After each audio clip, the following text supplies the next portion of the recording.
la parte 4, el Jesús que soportó voluntariamente la ira de Dios. El Jesús que soportó voluntariamente la ira de Dios. Y en este día quiero tomarme los momentos que tengo para ir con ustedes y compartir con ustedes dentro de las Sagradas Escrituras algo que tiene el propósito fundamental de poder hacer en nosotros conciencia de la virtud, del valor y de la oportunidad que tenemos nosotros de aprovechar ahora estos tiempos y no sencillamente participar de una tradición más o de una rutina más, sino sacar un valor que nos motive a nosotros todo el resto del año a continuar en esa búsqueda del Señor.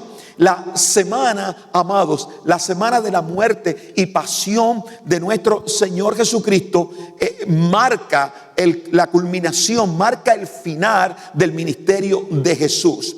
Amados, y esto hay un detalle que es muy interesante en cuanto a esto de la Semana Santa, y es que yo no sé si muchos sabían, pero los escritores de los evangelios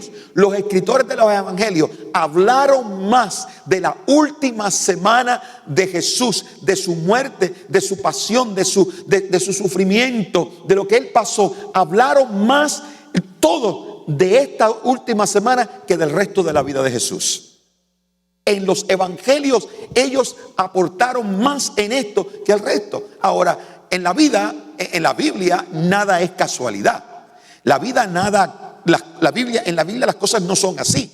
Todo tiene un propósito. Los evangelios, amados, escritos bajo la inspiración del Espíritu Santo, colocan un énfasis tremendo en ello. ¿Por qué? Porque existe algo muy importante que usted y yo, como hijos de Dios, como parte de la iglesia del Señor Jesucristo, necesitamos entender, y no solamente entender, necesitamos que ese propósito se mantenga en nuestra mente por todo el año y por siempre.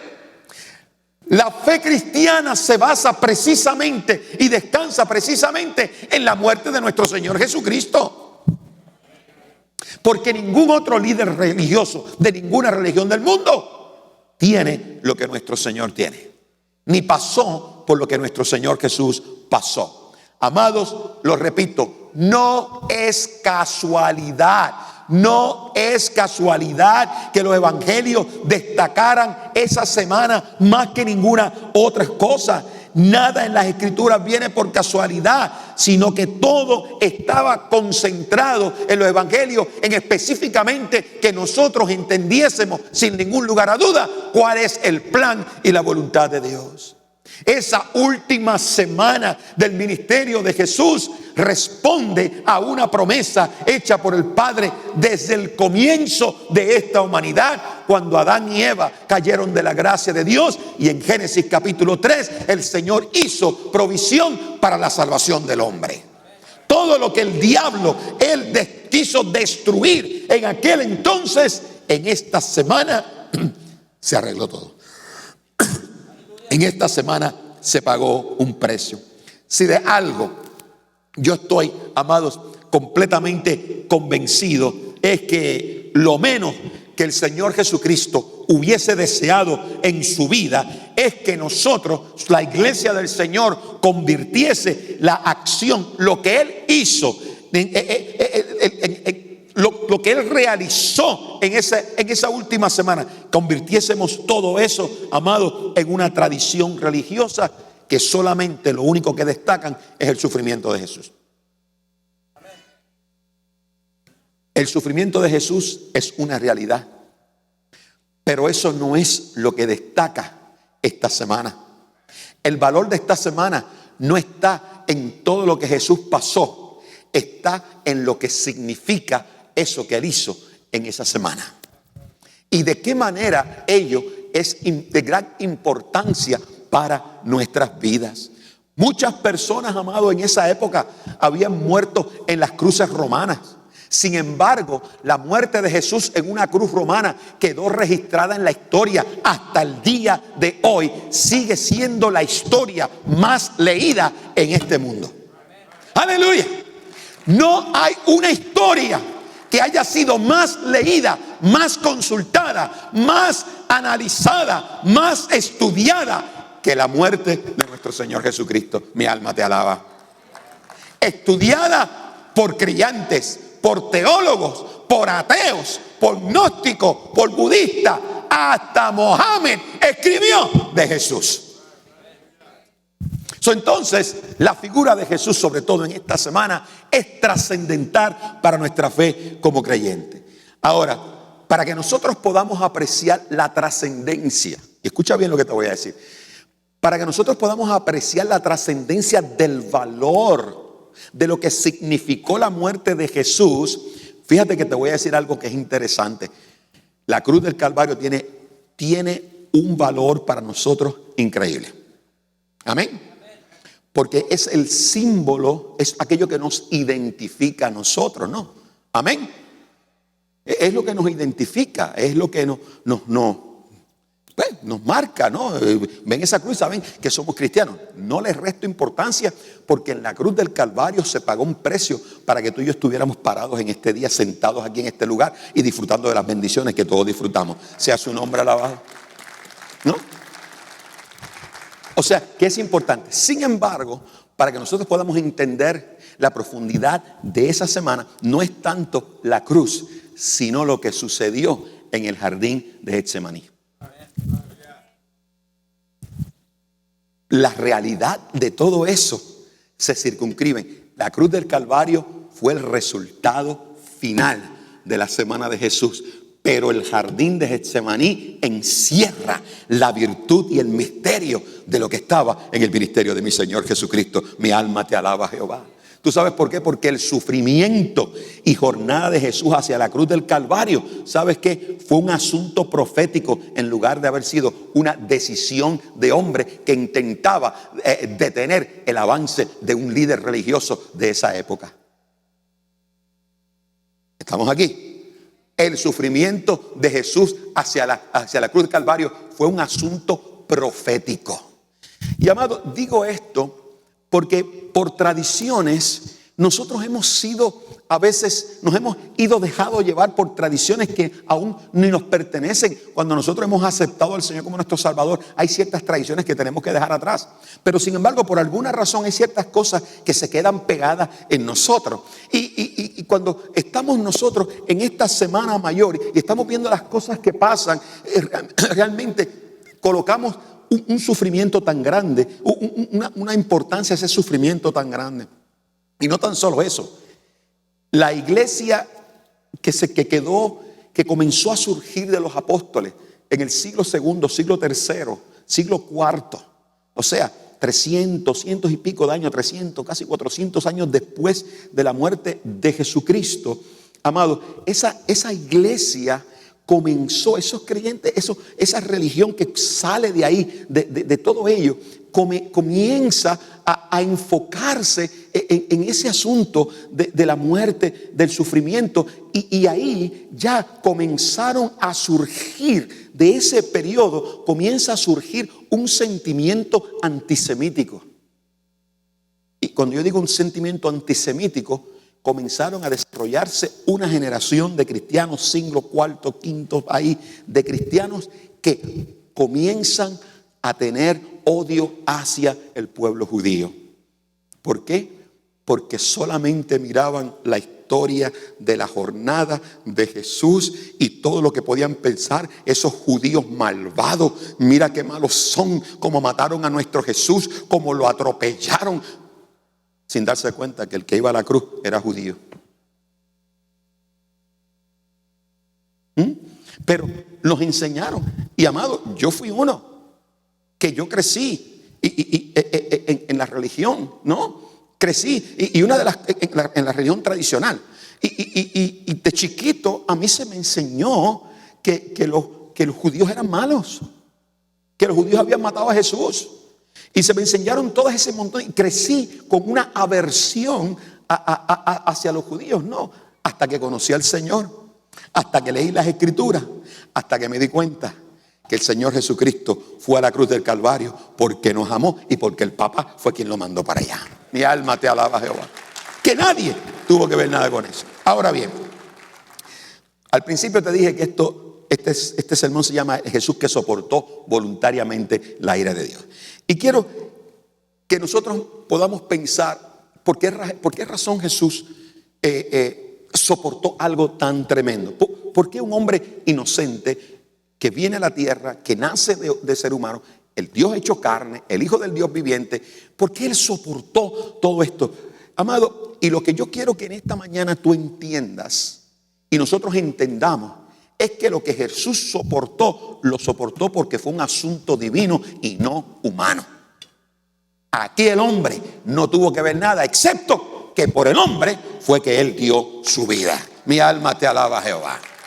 Todos los demás fueron piezas que movió el Señor para su favor. Amados, comenzando voy a estar en el Evangelio de Marcos, pero quiero introducir una porción de la palabra en la cual Juan el Bautista identifica a Jesús de una manera interesante. Cuando identifica a Jesús, lo identifica como el elegido de Dios. Escucha bien esto. Lo identifica como el elegido de Dios. Y eso lo que hace es que destaca el trabajo, el aspecto mesiánico de nuestro Señor. Y él dijo lo siguiente en Juan capítulo 1, versos 29 al 34 en la Nueva Traducción Viviente. Dijo lo siguiente: al día siguiente, Juan vio que Jesús se le acercaba y le dijo: miren, el Cordero de Dios que quita el pecado del mundo. Número uno, escucha bien esto para que te des cuenta que lo que está pasando esta semana es victoria para el creyente, es gozo para nosotros, es el plan de Dios. Tenía un propósito. Jesús no murió en la cruz del Calvario de yokis, o por casualidad, o por error humano, o por gente mala. No, Señor, murió por algo especial. Hasta el momento, dentro del pacto antiguo, hasta este momento, la ley nunca había podido lograr algo que Jesús iba a hacer. Y fue borrar el pecado. Mi alma te alaba, Jehová. La ley nunca pudo hacerlo. ¿Por qué razón? Porque mientras más sacrificios se llevaban al templo por los pecados, a la semana entrante, allí estaban con más sacrificios. Había gente que eran clientes habituales del sacrificio. Sábado o viernes llevaban el sacrificio, borrón, cuenta nueva, comenzaba la semana, vámonos a todo dar. Que al cabo, cuando llegue el jueves, compro el corderito, allá voy, me doy el meañito para arriba y ya. Se borró. No. Sin embargo, cuando Juan ve al Señor, dijo: miren, a todos los que estaban ahí, mírenlo. ¿Quién dijo? Él. No me está escuchando. El Cordero. ¿Tú sabes por qué razón? Porque el único idioma que entendían aquellos que estaban allí era ese. Estaban acostumbrados a comprar los corderos para el sacrificio. Y ahora Juan el Bautista está parado allí. Le dice: miren quién viene ahí. ¿Quién es? El Cordero. ¿Se acuerdan cuando Abraham iba a sacrificar a su hijo? Que su hijo le dijo: pero papá, ¿dónde es que está el corderito? No te preocupes, que Dios se va a proveer de uno. ¡Aleluya! Y ahora Juan el Bautista, miles de años después, ahora le dice: miren, el Cordero. Y aquellos que eran bien apegados a las Escrituras, el Cordero. Pero no cualquier Cordero. Ese era un Cordero especial. Ese sí tenía poder. Ese sí iba a cumplir el propósito que agradaría al Padre. Ese es el que quita el pecado del mundo. Mi alma te alaba, Jehová. Tú estamos hablando de una semana que no tiene nada que ver con lloriqueos, sino con alabanza y con gloria al Señor, porque en esa semana se identificó a un Cordero que vendría con un propósito. Mi alma te alaba, Jehová, tú eres bueno, Señor. Sigue el versículo y dice: al que me refería cuando yo decía: después de mí vendrá un hombre que es superior a mí, porque existe mucho antes que yo. ¿Aló? Bueno, yo no sé cuántos de ustedes saben que Juan el Bautista, ¿qué quedaba de Jesús? Primo, era primito. ¿Y quién quedó embarazada primero? ¿María o la mamá de él? La mamá de Juan. Así que lo que él está diciendo aquí no se refiere a que como somos cousin, él nació primero que yo, es mayor que yo. No, eso no fue lo que... Mira, se refiere cuando decía, después de mí, le dijo, miren, ¿se acuerdan cuando yo les decía? ¿Se acuerdan que yo les decía? Que después de mí vendrá un hombre que es superior a mí porque existe desde mucho antes que yo. Mi alma te alaba, Jehová. Lo segundo que destaca Juan es que este es un ser divino. Un ser que tiene existencia desde antes de la humanidad. Aleluya. Mi alma te alaba, Jehová. Dice el verso 31, no lo reconocí como el Mesías, aunque estuve bautizando con agua para que él fuera revelado a Israel.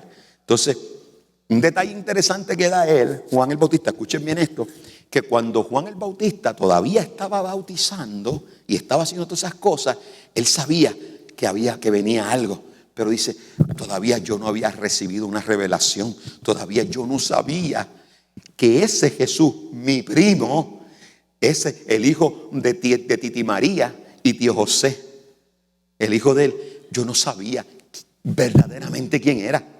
Dice, no, aunque estuve, no lo reconocí como el Mesías, no lo sabía. Dice el verso, el que sigue, dice 32, entonces Juan dio un testimonio. Miren, yo tengo una visión. Vi al Espíritu Santo descender del cielo como una paloma y reposar sobre él. Yo no sabía que era el Mesías, pero cuando Dios me envió a bautizar con agua, me dijo, aquel sobre quien vea el Espíritu que desciende y reposa, es el que bautizará con el Espíritu Santo. ¡Aleluya! Yo no sé, no lo reconocía, pero el Señor me dijo, mira, te voy a decir algo. Aquel que se acerque y cuando tú veas que baja la paloma, ese es el que va a bautizar con el Espíritu Santo. Y vi que eso sucedió con Jesús. Por eso doy testimonio de que Él es el elegido de Dios. Mi alma te alaba, Jehová. Tercer cosa, que el divino, ser divino, es el que bautiza con el Espíritu Santo. Es la respuesta a la profecía que había dado Joel cientos y cientos de años atrás. Preparó el pueblo para el enfrentamiento del momento más grande que recibiría ese pueblo en la historia, y era cuando descendiese el Espíritu de Dios y se posara sobre toda carne. Mi alma te alaba, Jehová. Aleluya. Wow. Qué montón de cosas, ¿no? Mis amados, Jesús quiso dejar muy claro muchas cosas. Luego dice, bueno, ahí lo dejamos. Jesús quiso dejar muy claro, amado, muchas cosas. Y sobre todo con relación a su trabajo mesiánico y las consecuencias que debidamente se tomaron en consideración para ello. En Juan 10, 17 y 18 dice, por eso Jesús dijo, por eso me ama el Padre, porque entrego mi vida para volverla a recibirla. ¿Está mirando eso?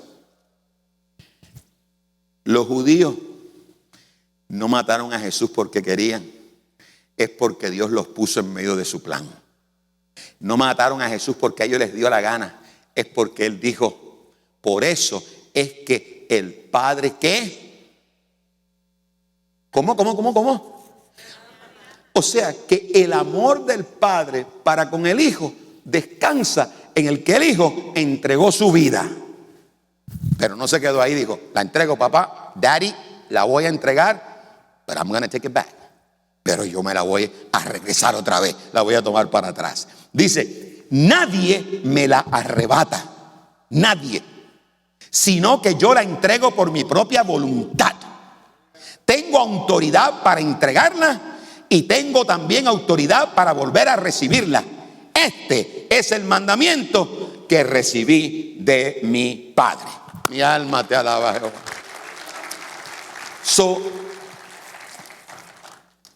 Esto indica que cuando a Eva se le ocurrió fastidiarle el día a Adán, ¿verdad? Así fue que pasó.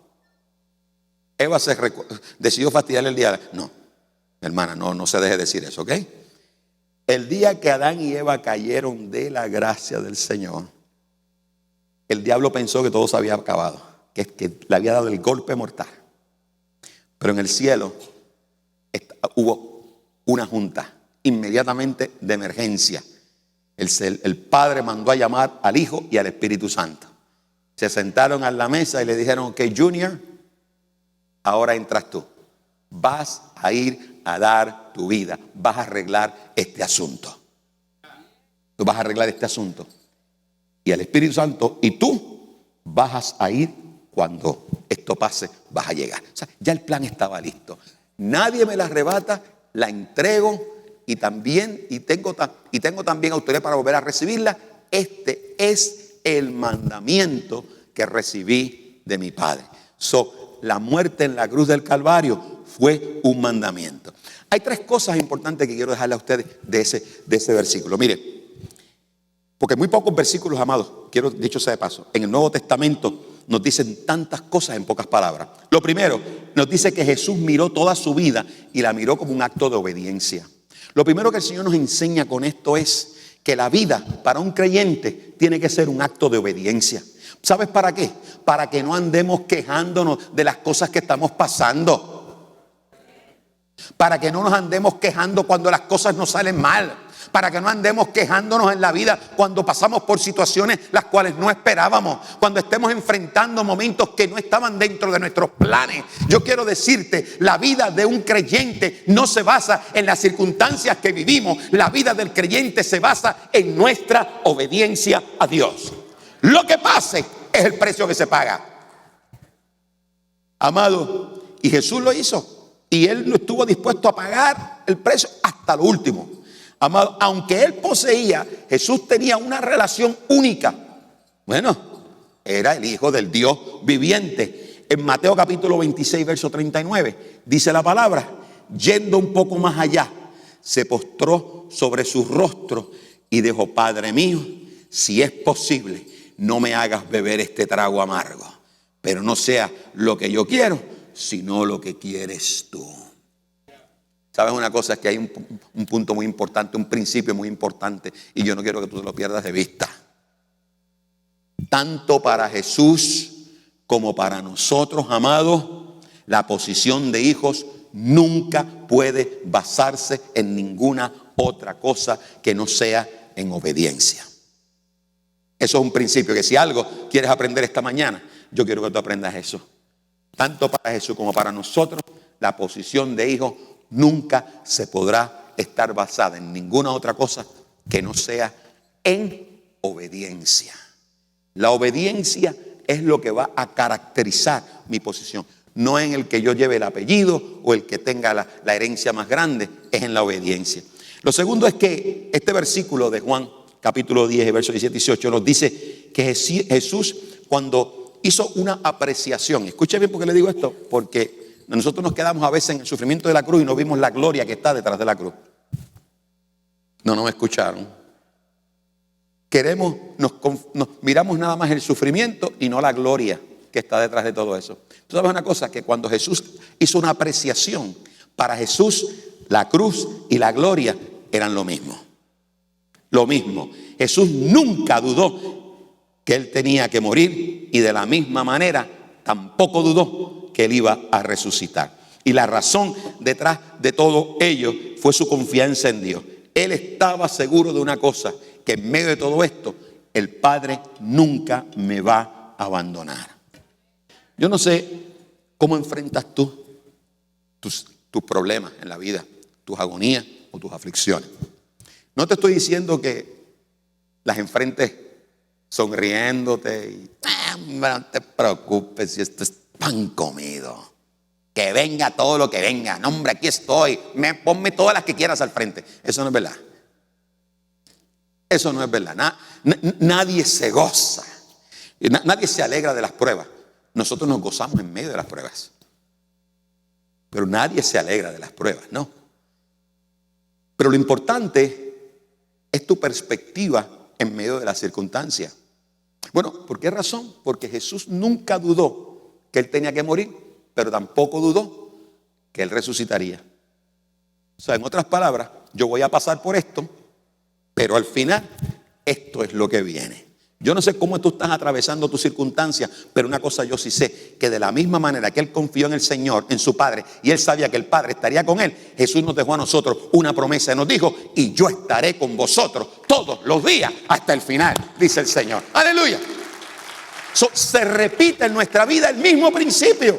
Yo no sé en dónde estoy y no sé en dónde tú estás ni lo que estás pasando, pero lo único que yo sé es que abre los ojos y mira para la cruz del Calvario, para que te acuerdes que ahí se pagó un precio, para que tú sepas que Él está contigo, que lo que estás pasando ahora no se compara con la gloria que viene de camino. Una cosa es la cruz que llevamos a cuesta y dijo el Señor: tómala y sígueme. Pero otra es la gloria que está detrás de esa cruz. Mi alma te alaba, Jehová. Eso es lo que viene a reforzar, como decía Pastor Alex, el tipo de fe que nosotros vamos a ejercer. Amados, todo en la vida se basa en el hecho de que cualquier cosa que valga la pena y que sea difícil de conseguir, siempre hay que pagar un precio. Si quieres aprender, tienes que estudiar. Si quieres destacarte en algún deporte, tienes que practicar y desarrollar disciplina. ¿Me entendiste bien? Jesús nunca dudó que Él tenía que morir, tampoco que resucitaría. Ahora, te llevo a este punto. Todo en la vida se basa en el hecho de que se tiene que pagar el precio. Amados, ¿sabe cuál es el problema? El problema es que todos queremos las cosas sin pagar precio. Y Jesús nos enseñó a nosotros que en la vida se paga un precio. El mundo está lleno de gente quienes han perdido su destino porque no estuvieron dispuestos a pagar el precio. En la vida hay muchos estudiantes, muchos seres humanos que debieran ser médicos, pero no son médicos no porque son brutos, no son médicos porque no quisieron pagar el precio. O no son abogados porque no quisieron pagar el precio. O no son ingenieros porque no quisieron pagar el precio. Hay muchos que no tienen mejores negocios porque tampoco quisieron pagar el precio. Hay otras personas en la vida que no han alcanzado lo que se supone debían haber alcanzado porque no quisieron pagar el precio. ¿Me están entendiendo, gente, lo que les estoy diciendo?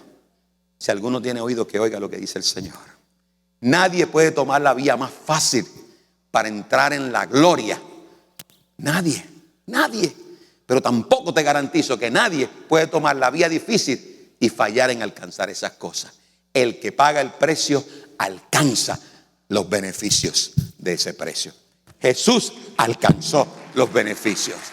La Semana Mayor nos dice que nosotros tenemos derecho a ello. Amados, el mundo está lleno de personas que no han podido alcanzar. Y finalmente lo que dice que nosotros no podemos equivocarnos en que la muerte de Jesús fue enteramente voluntaria. Así que acuérdate que Jesús no fue víctima de las circunstancias, Él dio su vida.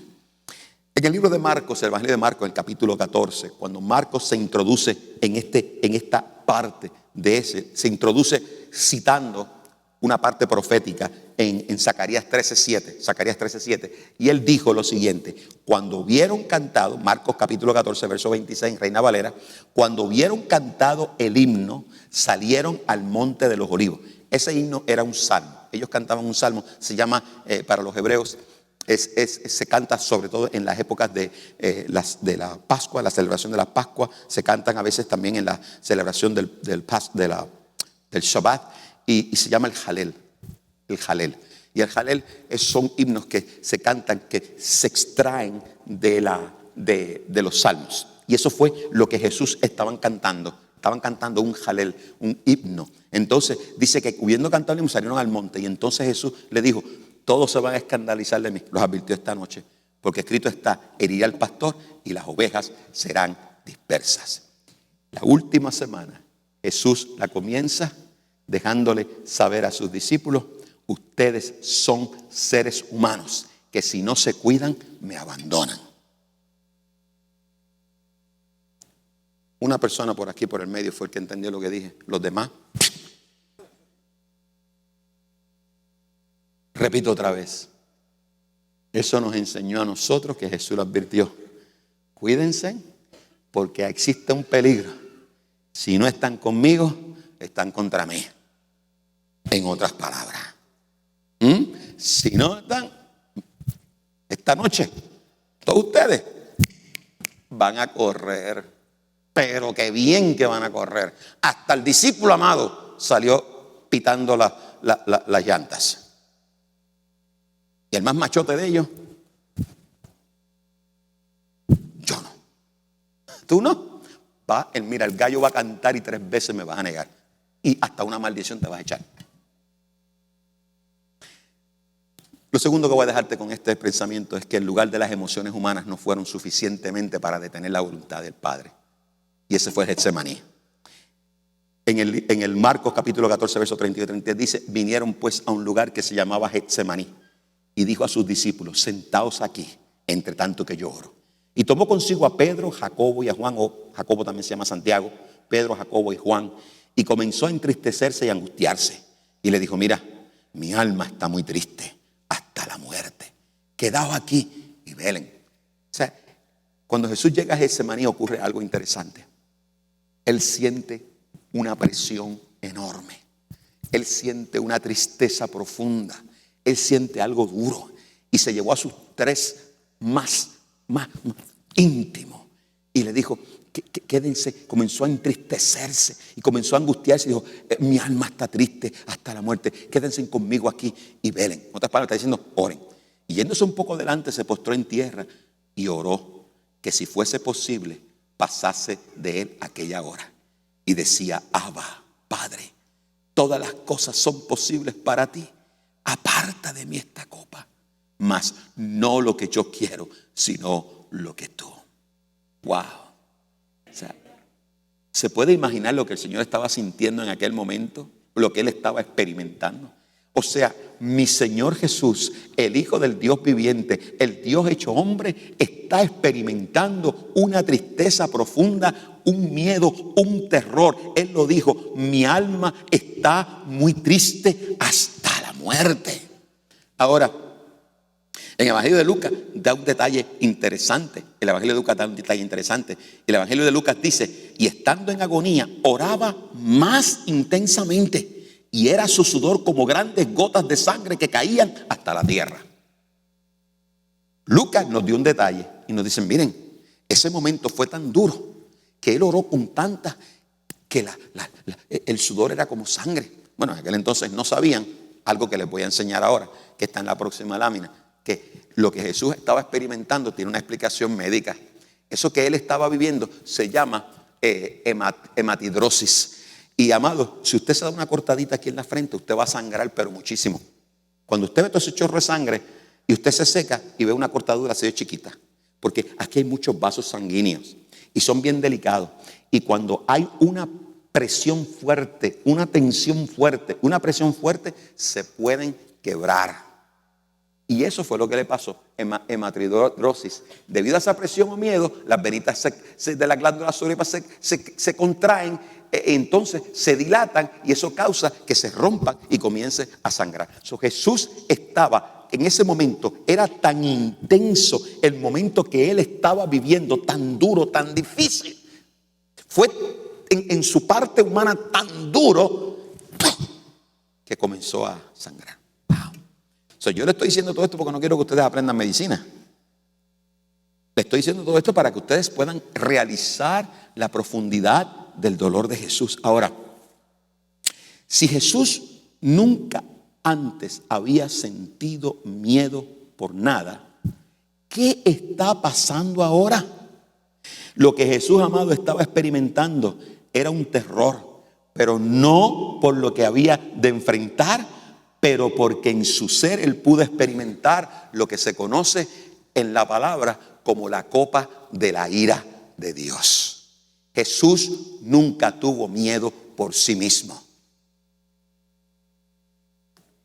Él lo que sintió fue lo que el hombre estaba pasando, lo que el ser humano estaba pasando. La copa, amado, ha sido un símbolo bíblico de la ira de Dios. En el Salmo 75:8, Jeremías 25:16, y el mismo Jesús lo dijo cuando dijo: y no temáis a los que matan el cuerpo, mas el alma no pueden matar. Temed más bien al que puede destruir el alma y el cuerpo en el infierno. Eso fue lo que él estaba tenso, porque él experimentó el destino del hombre que nunca aceptara la salvación que viene de parte de Jesús. Experimentó en su cuerpo por lo que el hombre iba a pasar si no abrazaban el evangelio y la redención que tenía el Padre para ellos. Eso era lo que a él le estaba pasando. Por eso Jesús dijo: si van a temerle, temen al que puede matar el alma y mandarlo para el infierno.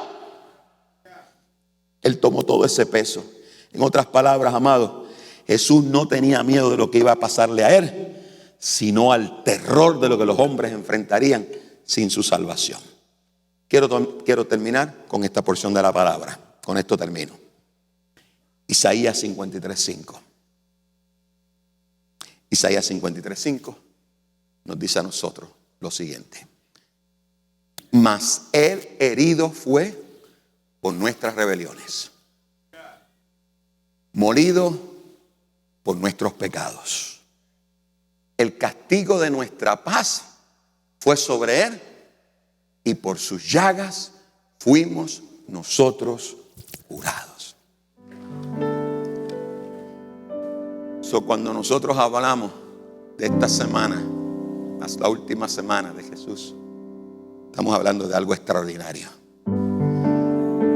Cuando hablamos del Getsemaní, no estamos hablando de un lugar donde el Señor, como dicen aquí, tienen una palabra, alguien me la usó el otro día, achicopalarse. Achicopalado, o sea, que está como así, como que se asustó, ¿no? Se echó para atrás, ¿no? Eso no fue lo que pasó. Jesús experimentó todo. Y él cerró ese momento antes de enfrentar sus últimas horas, dejándonos saber y dejando por escrito lo que significaba lo que él haría en la cruz del Calvario. Dejándonos por escrito el dolor. Y no porque él tuviera miedo, sino nos dijo: esto es lo que ustedes se supone que deben sentir y pasar, pero yo lo estoy pasando por ustedes. La cruz del Calvario fue el pago, pero Getsemaní, ese nos dejó saber la profundidad de lo que Jesús haría en la cruz del Calvario. Por eso cuando yo voy a Israel, las veces he ido tantas veces, pero cada vez que voy, el jardín de Getsemaní es el sitio de los sitios más preferidos para mí, porque es el lugar donde yo digo: aquí mi Señor se echó para arriba todo y nos lo dejó escrito para que nosotros supiéramos que la Semana Santa es semana de victoria, es semana de gloria. La cruz del Calvario significa victoria. Mi alma para nosotros es victoria. Se pagó el precio. Jesús selló el destino redentor. Y esta porción de Isaías es una porción más el herido, profética, mesiánica. Y quiero que la leamos todos juntos, para que tú sepas lo que el profeta Isaías, cuando está mirando, esto es lo que él vio. Y esta es la conclusión que el profeta Isaías llegó de ese momento. Leámoslas todos juntos en voz alta. Mas él herido fue por nuestras rebeliones, molido por nuestros pecados. El castigo de nuestra paz fue sobre él, y por su llaga fuimos nosotros curados.